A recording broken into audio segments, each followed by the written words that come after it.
Good afternoon, welcome back. I'm going to do Friday the 9th of November 2018. You can see there's a new spec up here. So this is the same spec as you're doing. Today's date is the 15th of May 2025. Simple things like make sure you fill those in before you start, before you turn the paper over. Again, I said it's 70 marks. And the thing that we're trying to do here is get as many of these 70 marks as possible. Probably won't get all the 70 marks, but we'll get there as close as possible. You should be revising these.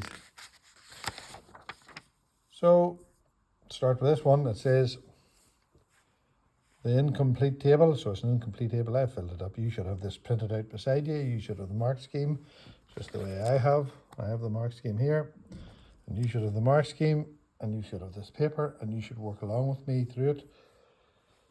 And let's give it a rattle. So here's Hooke's law, and Hooke's law states that the force is equal to the constant times the extension. There's the force against extension graph. The spring constant is the gradient. It goes through the origin. It's directly proportional. So the force is equal to a constant times the extension. That's Robert Hooke's law. Force is measured in newtons. The extension is usually measured in meters, can be measured in millimeters or centimeters. As you can see up here, it's centimeters. So the spring constant is that unit divided by that unit, which in this case the spring constant will be newtons per centimetre. Here's it here, look. Newtons per centimetre, have a look at that. So let's go and do the question. Complete the table by entering the missing values. So you can see here, look, this doubles. So therefore this doubles, because they're directly proportional. This quadruples, so this quadruples. So in the space below, write the equation which relates to the force F and the extension. F equals K times the extension E. In a spring, a toy extends by 10 centimetres when a force of 5 newtons is applied. Calculate the value of the spring constant. Sub them in. Over here, I'm rearranging. Keep it simple, stupid.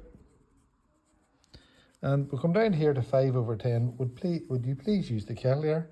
There are people who will divide that wrong. It's 5 divided by 10, which is known as a half, 0.5. And the spring constant is newtons per centimetre. Newtons per centimetre. There's another way of writing newtons per centimetre. Whoops, you put my eye out of the pan. Let's get the health and safety to work on that one. So a piece of jewellery of irregular shape. So it's not a regular shape. So we're going to use water, the displacement of water, to find its volume. Describe an experiment you carry out to find the density of the metal. Now, again, they actually give you the mark scheme here. All you have to do is follow it. So we know that density equals mass over volume. Mass is measured in kilos. Volume is measured in meters cubed. It could be in grams per centimetre cubed. So in the description, so again, this is testing, can you read and write? Can you put in a capital letter? Can you put in a full stop? Does it make sense to the examiner who's reading it? Or is it pure gobbledygook? So in your description, you should include the following: the measuring instruments. We'll need a mass to take the balance. And the irregular volume, need a Eureka can and a measuring cylinder, and just a measuring cylinder. And the Eureka can is that small can with a snout on it. And you fill it up to water there, put the irregular thing in, and you get the volume of water displaced. Or you can just put it into a measuring cylinder, record the volume before, record the volume after. Bob's your uncle. So we're going down through this. The equation for density. The equation, again, it has to be written in English, in the King's English. The density is equal to the mass in kilos divided by the volume in meters cubed. In this particular experiment, you'd have to avoid spilling the water because then you wouldn't get the true volume. And always for reliability, you repeat the experiment. So there's nothing wild or exciting. And again, when you're looking 6 marks here, and 6 marks are easy gained, capital letters, full stops, and the examiner can read it, that it's not gobbledygook. Let's go on to question number 3. Oh, still question number 2. So which of the 3 materials will have the largest density? Gold, because it's a solid. So the most dense is a solid. The least dense is a gas, and in between is a liquid. Give the reasons for your choice in terms of the distance between the particles. The particles are close together in a solid. Next second bills. As we go on to question number 3. So again, I have put this table down here so that you can look at it. So the table below shows some information about the 3 particles which make up an atom. Now it's an atom. They're not talking about a nucleus this time. They're talking about an atom. Don't fall for that one. So go down here. Particle, neutron, relative mass, relative to what? They're the same mass. So a proton and a neutron have the same mass. And the electron, the wee skinny fella, well, it's roughly 2,000th of these. So it's only a wee skinny fella. Both of these live in the nucleus. The electron lives in the shell. And I just stuck this charge in just to rekindle old flames. A neutron has no charge. And again, a proton +1, electron -1. So relative means they're the same size, but this is a negative charge, and that's a positive charge. So what else do we need to do this? So you fill that in.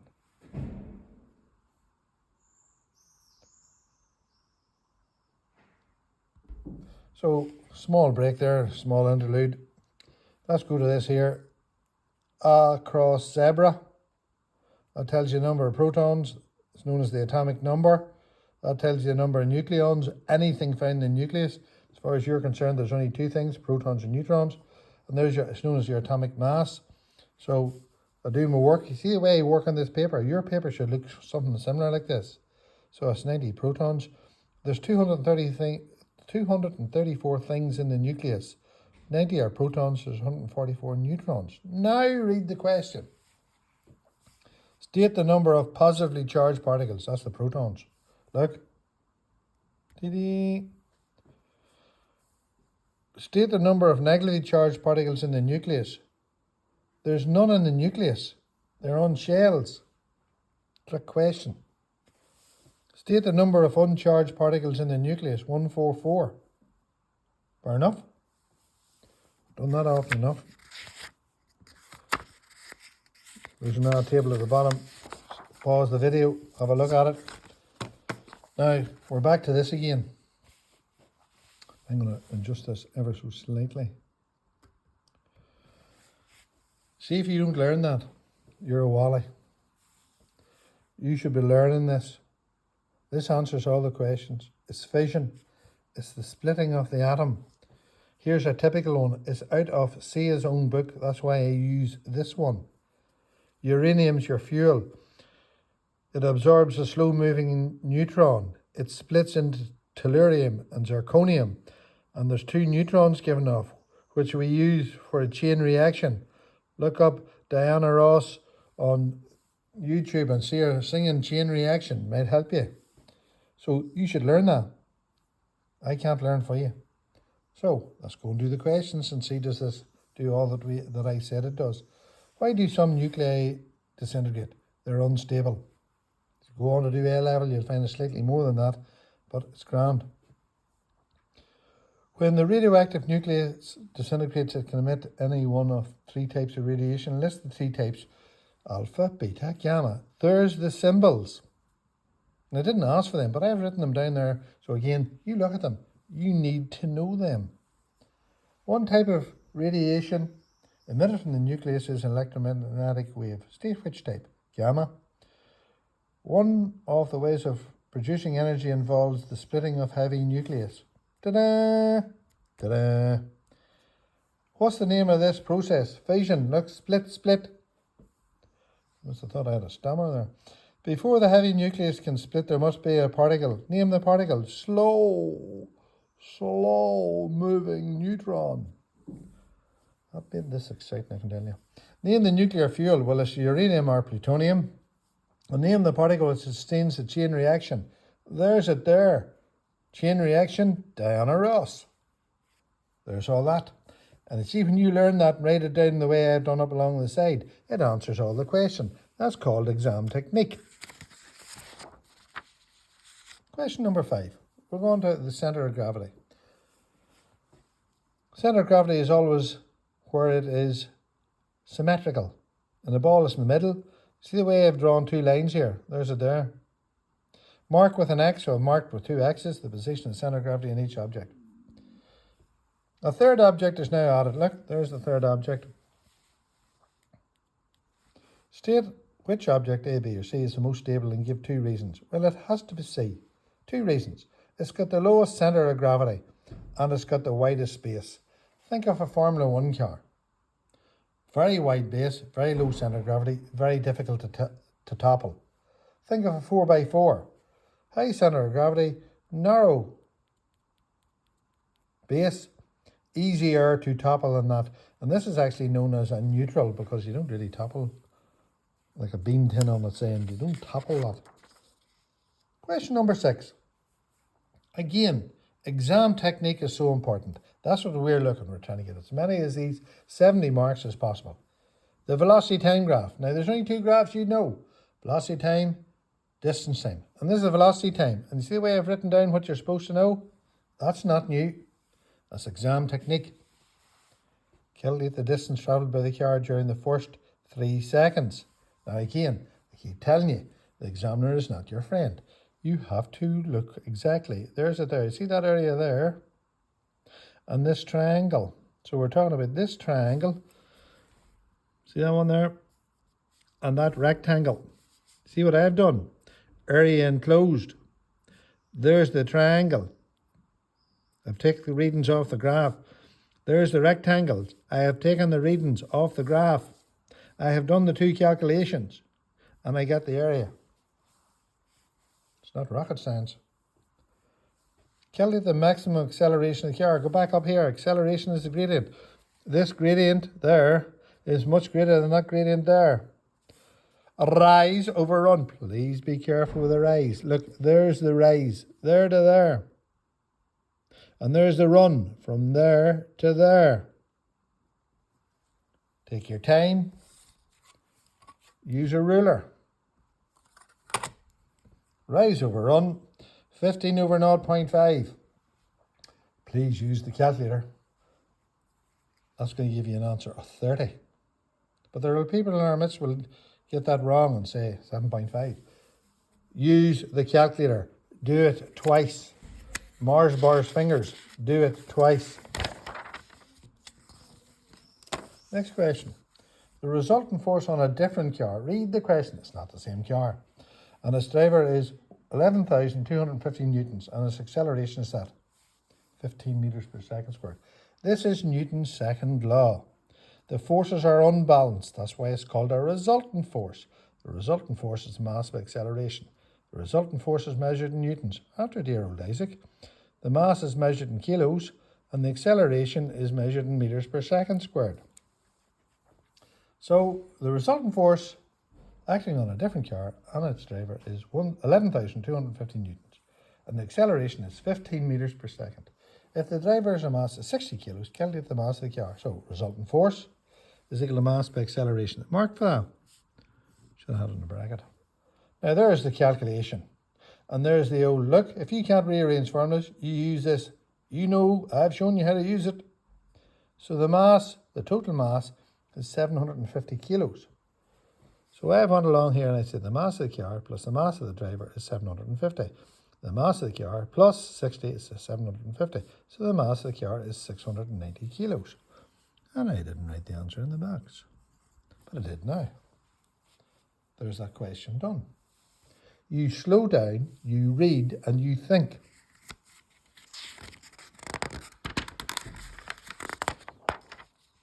Now, this question looks actually quite a simple question, but there's a couple of nasty twists in it. Keep saying, the examiner is not your friend. A man performs pull-ups in a bar. There he is, muscly man. During one pull-up, the man raises 60 centimeters. Warning, warning. That's 0.6 meters. Now the formula for work done is force by distance, so that has to be in meters, look. And you should be writing this down in the exam. Put them all down and slow down and think. The work done is measured in joules. Look, the answer's in joules. Now here comes the nasty trick. The man has a mass of 70 kilos. So the force will be 700 newtons. Look, there's the force. He has to work against gravity to pull up and down this bar. So work done equals force by distance. There's it there. Should be in the bracket, I suppose.